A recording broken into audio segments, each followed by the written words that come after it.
Sexual assault cases involving college students are making headlines across the country. Target 8 has been tracking what some have even been calling an epidemic.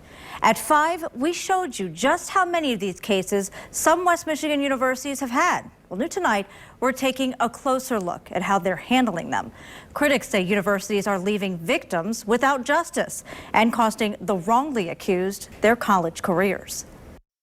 You may not know what Drew Sterrett looks like, but his name has been in the news all over the country for something the former University of Michigan student says he never did. He didn't invite her in. He wasn't drunk. She says she wasn't drunk. I sat down with Sterrett's attorney near Detroit. She doesn't want his face out there, saying he's already been through enough. Sterrett is suing U of M after a student he says was a friend told university officials he raped her in his dorm. Now, according to U of M, at every stage in the sexual encounter, you have to keep saying yes. The lawsuit sets the scene. March 2012, freshman Sterrett returned to his dorm room to a group of friends, including the girl, who 5 months later would accuse him of rape. But that night, according to the lawsuit, when everyone left, the girl stayed and climbed into Sterrett's bed while his roommate slept in the bunk above them. The lawsuit says the girl asked Sterrett to put on a condom and didn't leave until the next morning. And in the middle of the night, Sterrett's roommate sent him a Facebook message saying he and the girl were being obnoxiously loud and inconsiderate. I only don't say anything now, so I don't embarrass you all. The facts are such a joke. Unlike some of the cases, you know, nobody's saying there isn't sexual assault, but this isn't it. Still, after a university investigation and hearing, Sterrett was forced to move out of the dorm, suspended, and put on disciplinary probation for engaging in sexual misconduct. U of M wouldn't comment on Sterrett's lawsuit, but filed a motion to dismiss it, saying they didn't violate Sterrett's constitutional rights and are protected by qualified immunity. Not only are the accused, like Sterrett, questioning how universities handle these cases, so are the feds. The Department of Education is investigating nearly 100 colleges and universities, including Grand Valley State, for violating Title IX, the law that ensures fair handling of sexual violence cases. Teresa Rowland works in GVSU's Women's Center as a grant coordinator and victims advocate.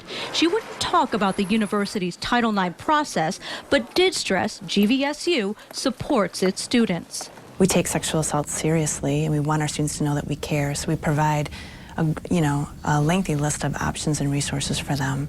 It needs an overhaul. Dr. Douglas Smith has publicly criticized how universities investigate sexual misconduct reports. Should universities be handling such serious criminal cases like these? The retired U of M professor filed a federal complaint after a football player was accused of rape in 2009, but still allowed to play for 4 more years. Who's handling these trials at a university? Right. Usually it's a panel that includes university faculty or administration. Do they have law enforcement background, judicial background? No. Federal law requires schools to have Title IX training for employees who handle sexual violence cases. Target 8 looked at West Michigan schools to see what kind of training they provide.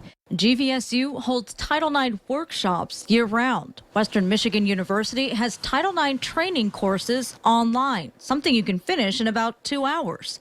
And Ferris State has seminars and training sessions throughout the year. But we discovered there's no standard training course and no minimum amount of training hours. The process is a joke. They're going to take matters into their own hands. They're going to toss the law out the window and due process out the window. Now, considering these cases are handled through a school setting and not a court of law, the standard of proof is not beyond a reasonable doubt. Rather, it's simply a preponderance of evidence. That means it's more likely than not that sexual misconduct occurred.